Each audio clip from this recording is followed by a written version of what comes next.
Pour un titre arabe, Falsafat Aristoutalis est plutôt transparent, non? La philosophie d'Aristote.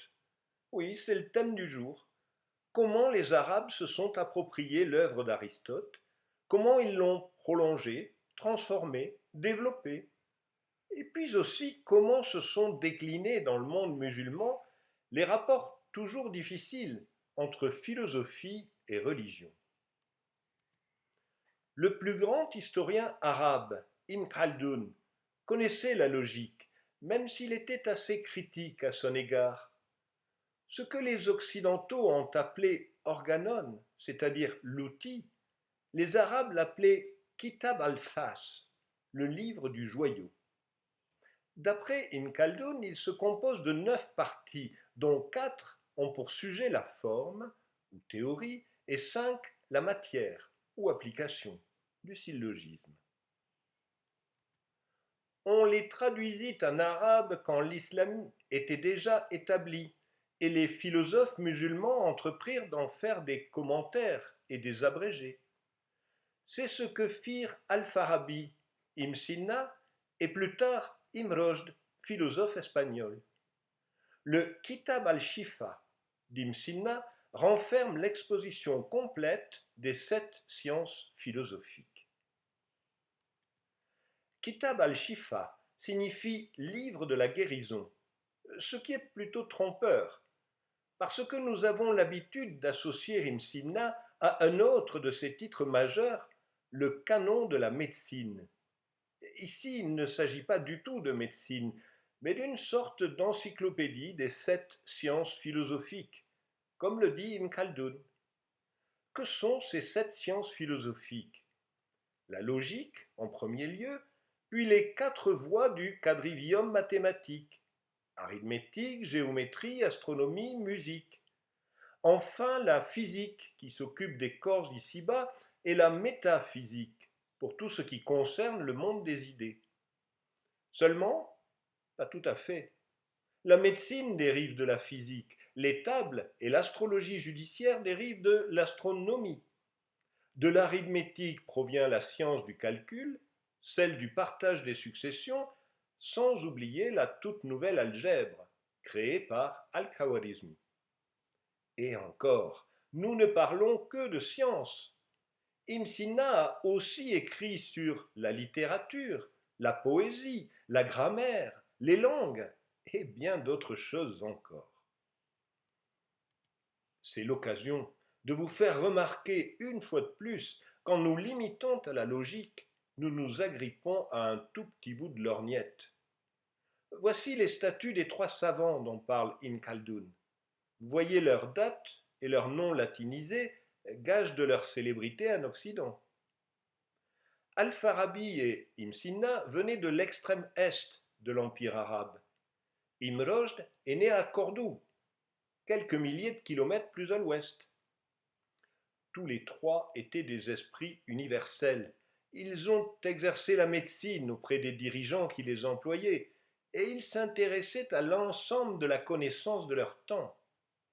Ils ont laissé une œuvre immense dont une grande partie est malheureusement perdue. Je vous propose de suivre chacun des 3 dans quelques épisodes de leur carrière. Al-Farabi est le plus ancien et le moins connu des 3. Comme d'habitude, ce portrait est totalement imaginaire. Tout jeune, il s'est rendu à Bagdad pour étudier à la Maison de la Sagesse. Je voudrais vous donner une idée de l'ambiance à Bagdad au temps d'Al-Farabi par un témoignage que je trouve particulièrement émouvant. C'est celui d'un théologien musulman d'Al-Andalus qui a fait le voyage de Bagdad. Là, on lui a proposé d'assister à une séance des Motekalemin. Étymologiquement, ce sont les discoureurs. À la première séance à laquelle j'assistais se trouvaient non seulement des musulmans de toutes tendances, orthodoxes et hétérodoxes, mais aussi des mécréants, des zoroastriens, des matérialistes, des athées, des juifs, des chrétiens. Bref, il y avait des incroyants de toute espèce. Chaque secte avait son chef, chargé de défendre les opinions qu'elle professait. Et chaque fois qu'un de ses chefs entrait dans la salle, tous se levaient en signe de respect et personne ne reprenait sa place avant que ce chef se fût assis.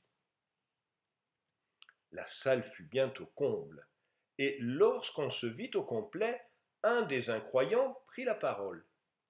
Nous sommes réunis pour raisonner, dit-il. Vous connaissez tous les conditions. Vous autres musulmans, vous ne nous alléguerez pas des raisons tirées de votre livre ou fondées sur l'autorité de votre prophète, car nous ne croyons ni à l'un ni à l'autre.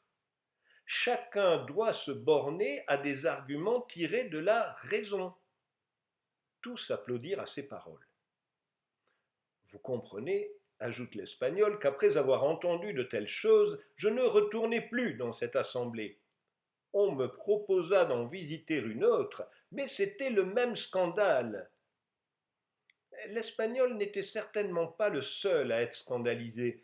Même à Bagdad, en ce temps-là, il ne faudrait pas croire que ceux qui acceptaient les arguments tirés de la raison étaient majoritaires. Reste que cette ambiance de relative tolérance a favorisé la transmission de l'héritage grec et l'explosion scientifique sans précédent qui s'en est suivie. Par une chance extraordinaire, un des tout premiers manuscrits arabes de l'Organon d'Aristote a été conservé et vous en voyez la première page. C'est probablement l'ouvrage qu'Al-Farabi lui-même a pu étudier. L'habitude avait été prise dès le début d'y adjoindre l'isagogue, c'est-à-dire l'introduction de Porphyre. J'ai déjà eu l'occasion de vous parler de Porphyre, c'est celui qui a transmis la logique d'Aristote. Mais pendant longtemps, cette logique n'a été que partiellement étudiée. Écoutez Al-Farabi vous expliquer pourquoi. Les évêques décidèrent de maintenir l'enseignement de la logique jusqu'à la fin des figures non modales et d'abolir l'enseignement de ce qui vient après, car ils y ont vu un danger pour le christianisme et estimèrent que ce qu'ils permirent d'enseigner aiderait à fournir le moyen de défendre leur religion. Cette partie fut donc la seule à être exposée, tandis que le reste fut caché. Jusqu'à la fin des figures non modales signifie que seule une partie des premiers analytiques était enseignée, celle qui concerne les syllogismes sur des propositions vraies ou fausses, par opposition aux propositions modales qui incluent des degrés de vérité. Étudier non seulement les syllogismes élémentaires, mais encore toute la théorie d'Aristote, en incluant les seconds analytiques, était une avancée majeure. Cette avancée, la postérité l'a mise au crédit d'Al-Farabi, qui a laissé des commentaires complets de l'œuvre d'Aristote.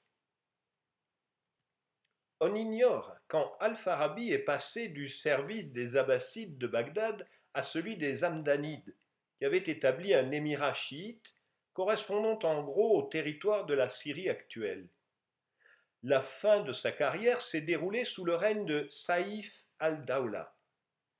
S'il est représenté ici dans un manuscrit byzantin, c'est qu'il a consacré une grande partie de son règne à combattre l'empire de Constantinople. La scène qui va suivre se serait déroulée lors de la présentation d'Al-Farabi à Saïf al-Dawla. Nous sommes dans les années 930. Al-Farabi a la soixantaine et le souverain est tout jeune. Saïf al-Dawla usa d'un parler spécial que personne ne comprenait. Alors il dit à ses esclaves, cet homme s'est mal comporté, je lui poserai des questions et s'il ne parvient pas à y répondre, empalez-le.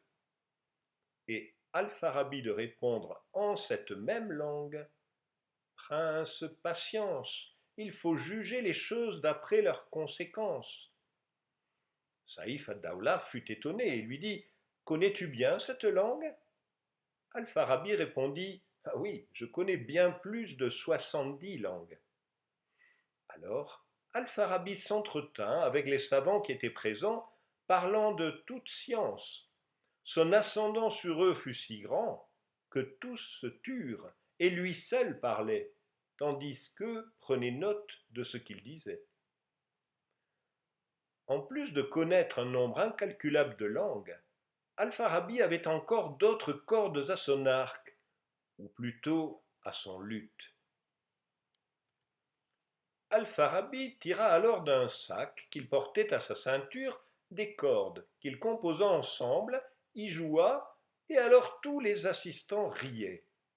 Puis il les défit et les recomposa de nouveau d'une autre manière. Y joua, et alors tous les assistants pleurèrent. Puis il les défit encore une fois, les composa de nouveau, y joua, et alors tous dormirent, même le portier. Al-Farabi les laissa et sortit. Que Al-Farabi ait été capable de tels exploits n'est pas avéré. Cette légende prouve seulement qu'il était connu pour ses compétences en musique. Effectivement, il a laissé plusieurs traités de musique, dont ce grand livre de la musique, qui en couvre tous les aspects, de la théorie harmonique jusqu'à la construction d'un luth. Mais c'est bien pour ses commentaires d'Aristote, et en particulier pour ses traités de logique, qu'il a mérité le titre de second professeur, second après Aristote. Le titre lui a été décerné par Ibn Sina, qui pourtant avait assez peu d'indulgence envers les autres auteurs. Vu le nombre d'hôpitaux qui portent son nom dans le monde, c'est bien pour son livre des lois médicales, ou canon de la médecine, qu'Ibn Sina est le plus connu. Je vous ai déjà parlé de sa faculté d'assimilation hors du commun. Il a lu tout seul Euclide, Ptolémée, puis il a appris la médecine et le droit, remarquant au passage que la médecine n'est pas la plus difficile de toutes les sciences. Lui-même conclut: quand j'eus atteint l'âge de 18 ans, j'en avais fini avec toutes ces sciences. Pourtant, un de ses apprentissages lui a coûté plus de mal que les autres. C'est lui qui raconte. Je lus la métaphysique d'Aristote, mais je ne pus comprendre son contenu, et l'objectif de l'auteur resta mystérieux, même après l'avoir relu 40 fois, au point de le connaître par cœur. Un après-midi, dans le quartier des libraires, un vendeur m'approcha avec un livre à la main. Il me le proposa, mais je le refusai avec mépris, pensant qu'il n'avait aucun mérite. Mais il me dit: achète-le, il est bon marché parce que le vendeur a besoin d'argent. Je te le vends pour 3 dirhams. Alors je le pris et figurez-vous que c'était le livre d'Al-Farabi sur les objectifs de la métaphysique. Je rentrai chez moi et le lus en un rien de temps. Du coup, le but du livre d'Aristote m'apparut clairement, car je l'avais appris par cœur. Je m'en réjouis et le lendemain je donnai beaucoup aux pauvres, en remerciant Dieu. Sa renommée en tant que médecin a quelque peu occulté le fait qu'Avicenne est aussi le plus grand des logiciens arabes. En témoigne le volume impressionnant de ses traités de logique et la quantité de traductions qui en ont été faites, dont en particulier celle-ci, qui date de 1658, soit 4 ans seulement avant la logique de Port-Royal d'Arnaud et Nicole. Pour autant, on ne peut pas dire que la logique d'Avicenne ait été en rupture par rapport à celle d'Aristote. Il a plutôt développé systématiquement toutes les notions qui n'étaient qu'en germe chez Aristote. J'hésite un peu à rentrer dans les détails qui sont très compliqués. Comme chez Aristote, les propositions peuvent être affirmatives ou modales, avec des degrés de vérité, et elles peuvent en plus être quantifiées par toujours, jamais ou parfois. Ibn Sina décline systématiquement tous les cas possibles de syllogisme dans toutes les figures, ce qui produit des listes impressionnantes. Voici seulement 2 exemples tirés du livre de la guérison pour vous donner une idée de la complexité. Le premier mode, toujours. Quand C est B, alors H est Z. Et tout Z est soit D, soit A. Donc toujours, quand C est B, alors tout H est soit D, soit A. Le second mode est analogue, et il y en a des dizaines d'autres. En parcourant les centaines de pages du canon de la médecine ou du livre de la guérison, en voyant la liste impressionnante de ces autres livres, on se demande comment il a pu réaliser tout cela, en plus de son métier de médecin et de ses fonctions politiques de vizir. Je vais vous lire quelques extraits de la biographie rédigée par un de ses disciples. Il s'enfuit vers Hamadan, où on lui demanda de prendre la place de vizir, ce qu'il fit. Mais les troupes inquiètes se mutinèrent contre lui. Elles entourèrent sa maison, l'amenèrent en prison, pillèrent ses possessions et allèrent jusqu'à exiger sa mise à mort auprès de l'émir. Celui-ci refusa de l'exécuter et transigea en le bannissant. Le maître alla se cacher pendant 40 jours. Mais la colique saisit l'émir Shams al-Dawla à nouveau. Il envoya chercher le maître qui revint à sa cour. L'émir lui présenta ses excuses et le maître s'occupa de le soigner. Alors, il resta auprès de lui, chargé de tous les honneurs, et la charge de vizir lui fut rendue. Le biographe raconte que pendant cette période où il assume les fonctions de vizir, Ibn Sina travaille à la fois sur le Qanun et la Shifa, écrivant jusqu'à 50 pages par jour. Le soir, ses disciples se réunissent chez lui pour lire et commenter ce qu'il vient d'écrire. Quand nous avions fini, différentes sortes de chanteurs apparaissaient. Une fête était organisée avec des chanteurs, des danseuses et des boissons, et tout le monde participait. Cela avait lieu la nuit à cause du manque de temps pendant le jour. Je vous laisse imaginer comment ces fêtes se terminaient. Sinon, vous pourrez toujours le découvrir en lisant la biographie de son disciple, qui précise que le maître était des plus vigoureux dans toutes ses facultés. Bien, bien, bien. Et si on passait au troisième grand logicien? Je ne vois pas mieux pour vous le présenter qu'un magnifique extrait de son traité décisif sur l'accord de la religion et de la philosophie. Puisqu'il est bien établi que la loi divine fait une obligation d'appliquer à l'étude de l'univers la spéculation rationnelle, comme la réflexion consiste uniquement à tirer l'inconnu du connu et à l'en faire sortir, et que cela est le syllogisme ou se fait par le syllogisme, c'est pour nous une obligation de nous appliquer à l'étude de l'univers par le syllogisme rationnel. Et il est évident que cette sorte d'étude, à laquelle la loi divine invite et incite, prend la forme la plus parfaite quand elle se fait par la forme la plus parfaite du syllogisme, qu'on appelle démonstration. On ne peut pas mieux résumer le credo rationaliste des logiciens arabes dont il est question dans cette histoire. Ce n'est pas pour autant qu'Ibn Rushd approuvait ses prédécesseurs, à qui il reprochait de n'avoir pas été suffisamment fidèles à Aristote. Une des pires choses qu'un savant puisse faire, c'est de dévier de l'enseignement d'Aristote et de suivre un autre chemin que le sien. C'est ce qui est arrivé à Al-Farabi dans ses textes logiques et à Ibn Sina dans les sciences physiques et métaphysiques. Sauf que je serais bien en peine de vous expliquer sur quel point précis la logique d'Ibn Rushd diffère de celle de ses deux prédécesseurs. Le tout est que Ibn Rushd est connu, en particulier en Occident, comme le meilleur exégète d'Aristote, au point que nombre de traductions des œuvres d'Aristote ont été accompagnées des commentaires d'Ibn Rushd, comme cette version de 1550.